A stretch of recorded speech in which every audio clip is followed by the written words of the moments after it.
I just had a really cool interview with Caleb Williams, and we jumped into some topics, some of which I didn't want to talk about because it's controversial, but he wanted to ask some questions. And of course, I'm very grateful to him for having me on his show. I really appreciate that. His following is much larger than mine. So I always appreciate when people like Chris Kirkpatrick, Denzel Rodriguez, Caleb Williams, who have much larger followings, are willing to have me on their show, and vice versa, come onto my show, because it's great for the industry. Obviously, it's great for me, and I hope it's good for them. And clearly, it's more him doing me a favor than me doing him a favor. So I really appreciate that.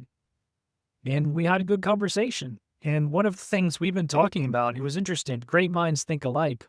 We both had separately been working on a project without knowing about it, but independently working on the same project, which is trying to quantify what rate of return would you need to get in the market to equal the benefits you're getting in full life insurance. I'm meeting people halfway because I don't think rate of return is the relevant metric. It should be more about having the right financial structure and then building your cash, increasing your income, decreasing your expenses over time. And then eventually, hopefully, a lot of that active income becomes passive or semi-passive. And that's when you become financially free, when you have enough passive income to pay all your expenses. At that point, you become financially free. It's not to say return on investment is a totally useless metric. It's not, but I don't think it's the most important metric. But since everybody seems stuck on this metric, and what they automatically do is they take the whole life insurance policy, look at how the cash value grows, and they compare that to what they think they could get in the market, which is all hypothetically. And of course, it's the wrong comparison, but it is what everybody does. Usually they're comparing a whole life insurance policy to, say, a 401k. And in my opinion, those two are not in competition. You can have both. I have clients who have both. They have a retirement account that they're contributing to, maybe because they're getting a match for the employer, and they have a whole life insurance policy that they're also paying premiums into.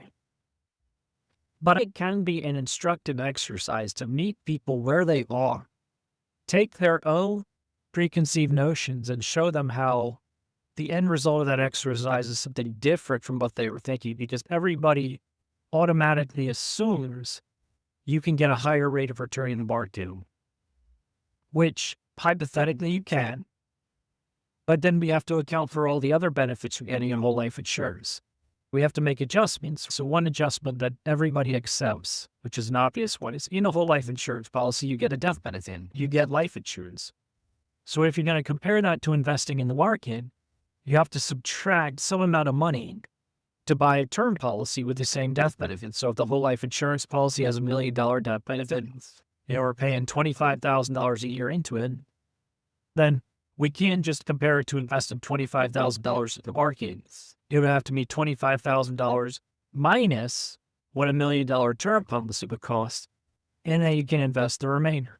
And that's why they have the phrase buy term and invest the difference. What they're saying is, instead of buying whole life insurance, buy a term policy for that same amount and take the difference and invest it in the market, and you'll do better. And we're taking that same thing, but looking at it correctly, saying, okay, but the death benefit is not the only benefit you're getting from whole life insurance. There are tax benefits. The cash value growth in a whole life insurance policy is not taxed, but your investments will be taxed. There's a management fee. If you're putting your money in the market, even if you're buying, let's say, index funds, there's still a fee. It might be less, but there's going to be a fee.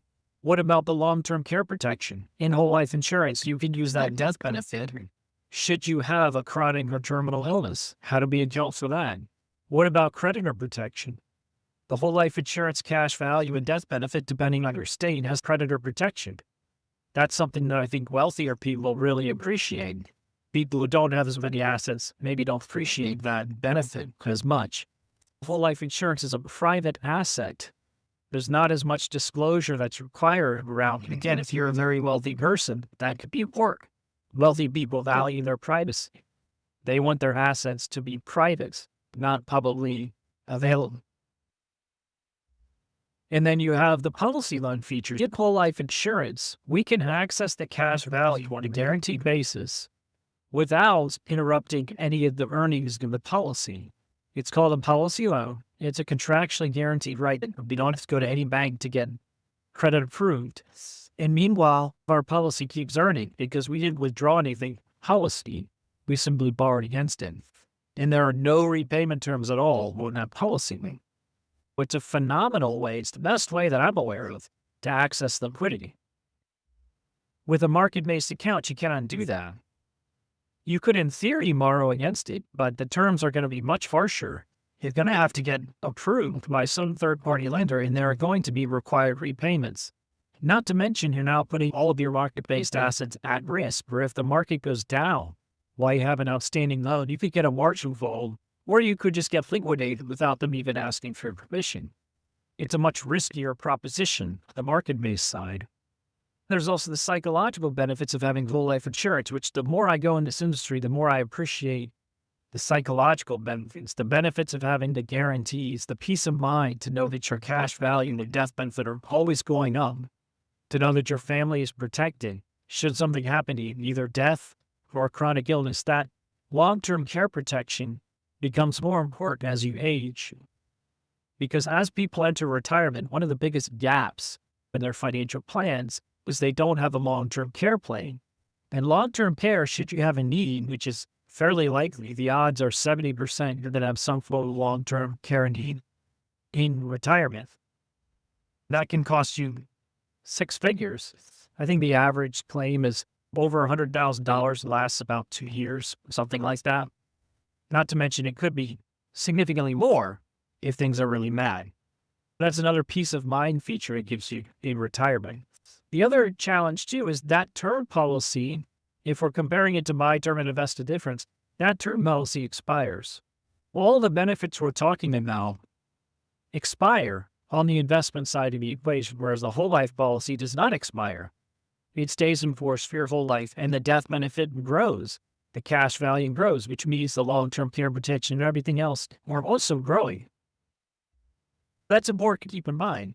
In the buy term and invest the difference mantra, what they're saying is, by the time you get retirement, you'll have more in market-based assets, so you won't need any of that protection anymore. Maybe in theory, but what we find is the rate of return you would need to get in the market to match the benefits you're getting in whole life insurance is pretty high. It's double digits at a bare minimum. 8%, as an example, would cut in. It's got to be north of 10%. And there's so many other things like the sequence of returns risk that it's difficult to account for. This is what I used to do as a consultant, is we would take things that were difficult to quantify and quantify things. And in order to do that, you have to make reasonable assumptions, and you have to build a model. And the nice thing about a model is once you have it built, you can adjust. So if some of your assumptions turn out to be incorrect, you can simply change the assumptions and rerun the numbers. If someone else doesn't agree with my assumptions, we can adjust them and see what it looks like.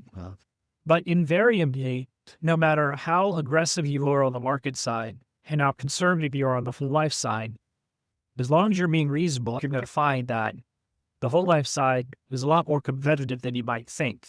And the rate of return you need to get in the market to match full life is not simply matching the internal rate of return on the cash value.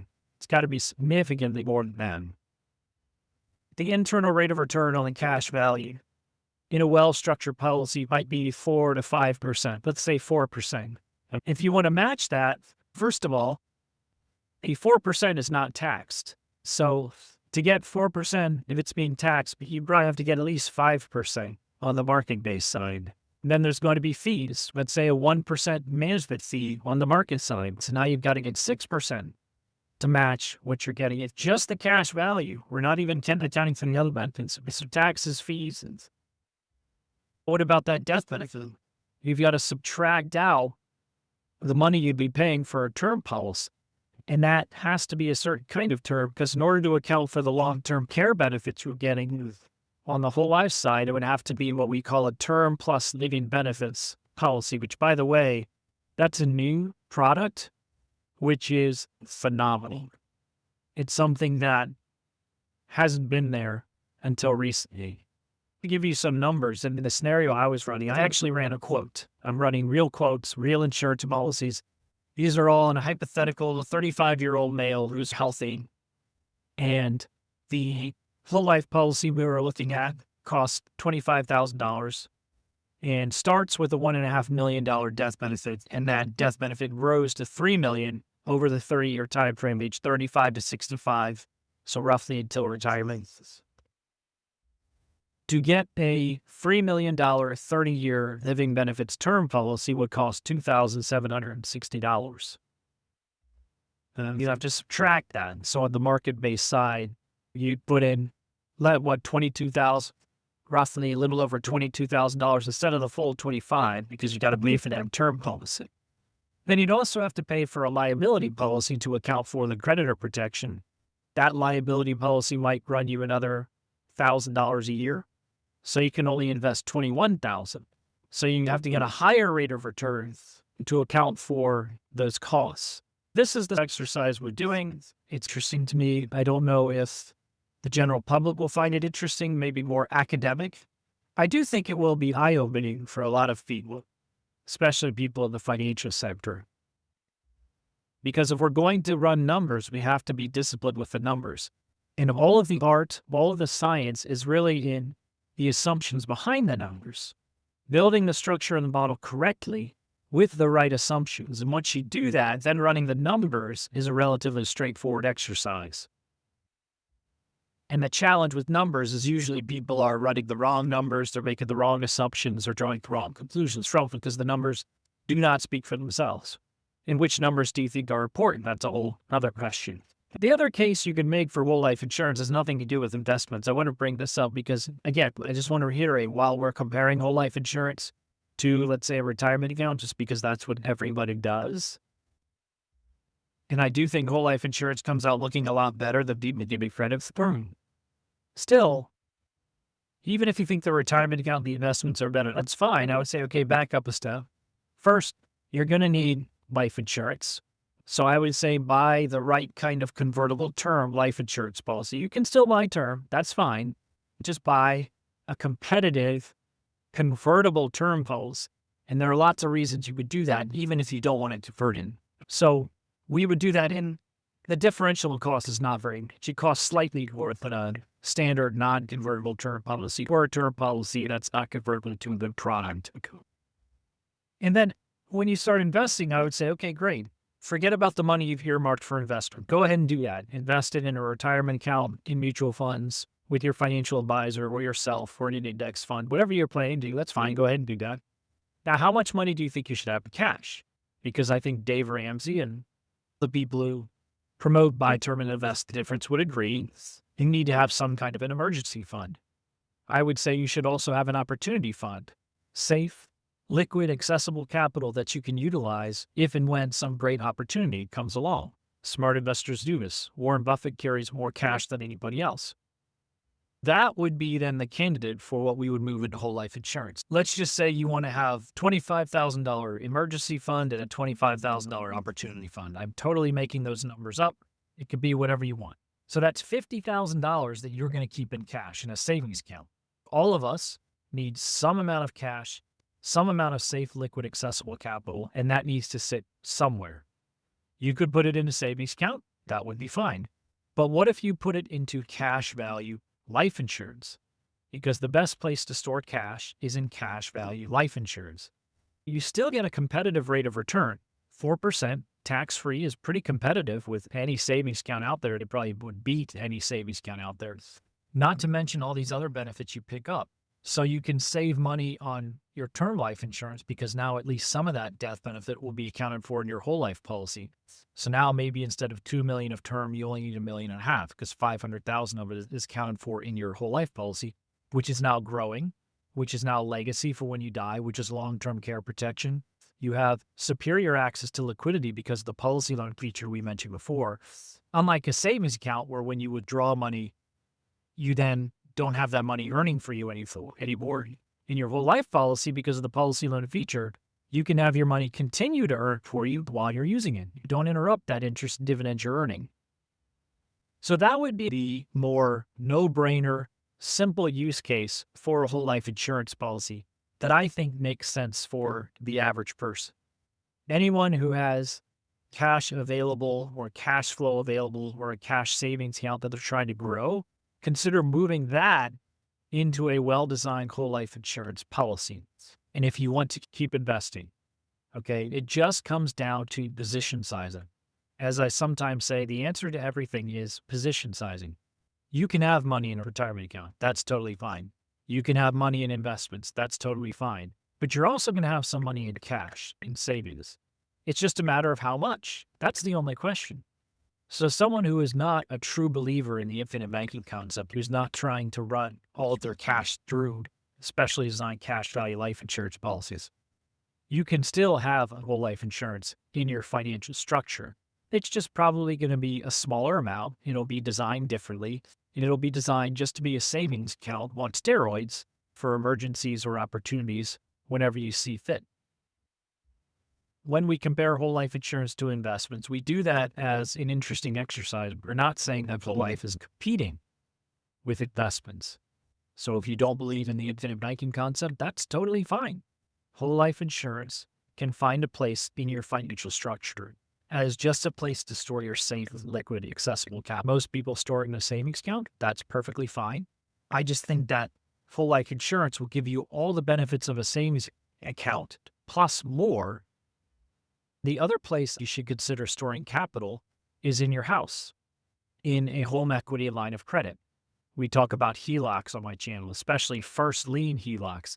You can replace your mortgage with a first lien HELOC, or you can do a standard second position HELOC, where now you can have access to $50, $100, $200,000 of equity in your house that can be used for emergencies, and it could be used for opportunities like real estate investing. That can be another great strategy. You can have safe, liquid, accessible capital available to you in your HELOCs and in a life policy. Now, of course, with HELOCs, there are some drawbacks relative to whole life because there's a bank involved. But still, I think it's a pretty good place to have capital. Once you understand that whole life is not trying to compete with investments, you understand all the other benefits that come with it, maybe you can see where it can find a place in your financial structure. Because when people think about their financial life, unfortunately, they've been programmed to think only about investing, as if that's the only component of your financial structure. Say there's other components that come first, especially your foundation and your safe money. Let's talk about those, because the more you optimize those, the better your safe foundation and the more safe, liquid, accessible capital you have or protection you have, the more successful you can be with your investments. You'll be able to wait out market drawbacks. You'll be able to weather storms like when you lose your job for 6 months, when your spouse or your child gets sick and you have medical bills, things like that. You can now weather those storms. And then you have money available to you when an awesome opportunity comes along, when a COVID crash happens, when a 2008 crash happens, when one of your neighbors is all of a sudden getting divorced and they're selling their house for significantly less than market value because they just want to get rid of it. Things like that come up. There's something called the 2 and 20 rule. Roughly twice every 20 years, you're going to have one of those events happen where either you have a negative event happen to you that you were not expecting, or all of a sudden you have some medical bills or something like that, business failure, divorce, or you need access to capital in a hurry. Or some great opportunity comes along and you want access to capital in a hurry so you can seize that opportunity. And whoever has the safe, liquid, accessible capital will get that opportunity. Whoever doesn't will miss it. Those are the things that it can do for you. So if you think about your financial life only in terms of investing, where I'm just looking at, I'm going to take my free cash flow, the money that I'm not spending, that I'm able to save every month, and I'm going to put it into some investment account and hope for some rate of return. That's only a small component of your financial life. There's so much more to your financial life. In particular, I would ask, okay, the money you're investing, how are you coming up with that money to invest? How are you doing that? Let's optimize your cash flow situation so you have more money left over at the end of each month. So we optimize it so you have more income coming in and less expenses going out. I'm not talking about necessarily compromising your lifestyle, just optimizing what you're already doing. We could probably Optimize your insurance policies. We'll look at all of your insurance policies. We can optimize those. We can optimize your taxes. Maybe you can do what you're doing in a more tax efficient manner. There's so many different things we could do before we even get to investments. So we optimize your cash flow. Make sure you have the right protection in place, because offense wins games, defense wins championships. And we build that safe, liquid, accessible capital in whole life insurance policies and HELOCs. And now you're in a position to have the most success when you go to invest. And it's totally fine to invest. When I think about investing, I'm really more investing for cash flow. I want to generate as much passive income as possible. That's really what I'm looking to do. People who get financially independent, they're generally not buying mutual funds. What they're doing is they're generally buying businesses or starting businesses or real estate. Doesn't have to be those two, but it's usually those two because those are the best at generating income. There's also a lot of tax benefits to them as well. Because once you make a lot of wealth, one of your biggest problems, or make a lot of income, one of your biggest problems is, how do I shield it from the tax man so I can actually keep it? But those are the two asset classes because they generate income. If you put money into an asset, hoping that asset is going to go up in value so you can sell it later at a profit, that is speculating. And it's totally fine to do that. That's completely legitimate. But that only gets you a one-time cash flow. You only benefit when you sell. You don't benefit while you're holding it. The only time you benefit is when you sell and realize a gain, and then you're probably paying taxes on it. And it's okay to do that. Speculating is totally fine. Just understand it's more about income. That's when I think about investing, I think about generating income. If you're investing for capital gains, that is speculating. And it's totally fine to do that, but just position size appropriately. When we call it what it is, it's not saving for retirement. It's not saving at all. It's speculating in the market, which is not a market, but essentially managed and manipulated Wall Street casino. But I'm not saying it cannot work. I'm just saying let's call it by its proper name. And when you call it by its proper name, speculating, not saving, then you're going to position size more appropriately, and you're going to be demanding a much higher rate of return in exchange for the risk you're taking on. So you'll end up doing more like alligator investing, like Mary Katusa does, where you're taking small amounts of money and you're investing in high risk, high reward scenarios where you're being compensated adequately for the risk you take on. But the position sizes are small enough that if you get wrecked, it's not really going to hurt you too much because your position sizes are small. When you speculate, it's important to use small, uniform, disciplined position sizing. Don't invest more than you can afford to lose. The reason why a lot of people are nervous in their financial lives is because they're taking on more risk than they should be doing. They're putting too much money in the market because Wall Street deliberately misrepresents it as a savings vehicle. Your retirement account is not a savings vehicle. It's an investing vehicle. A savings account is a savings vehicle. Whole life insurance is a savings vehicle. They're putting too much money at risk in the market and not enough money into safer assets, and they're not focused on generating cash flow. Caleb Williams talks about retirement planning as future cash flow planning. It's not about building up the nest egg. The nest egg only helps you insofar as it can generate income down the road. So where is your cash flow coming from in retirement? That's my question. Because a lot of people ask me when we're looking at a whole life insurance policy, how am I going to pay these premiums in retirement? Because we're trying to pay a premium for a long period. Yeah. You're going to be getting income from somewhere in retirement. You better be, or else you cannot retire. That's how you're going to pay those premiums. But it just shows that people are so locked into the nest egg concept that they're thinking, I'm going to have no income in retirement. If you have no income in retirement, you cannot retire. Selling down your nest egg is a form of income.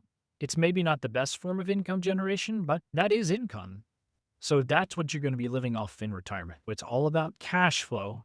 It's not about return on investment. But if we're going to look at return on investment, let's look at it in a disciplined manner, all things included. I hope this ramble was helpful. We'll talk again soon. Bye-bye.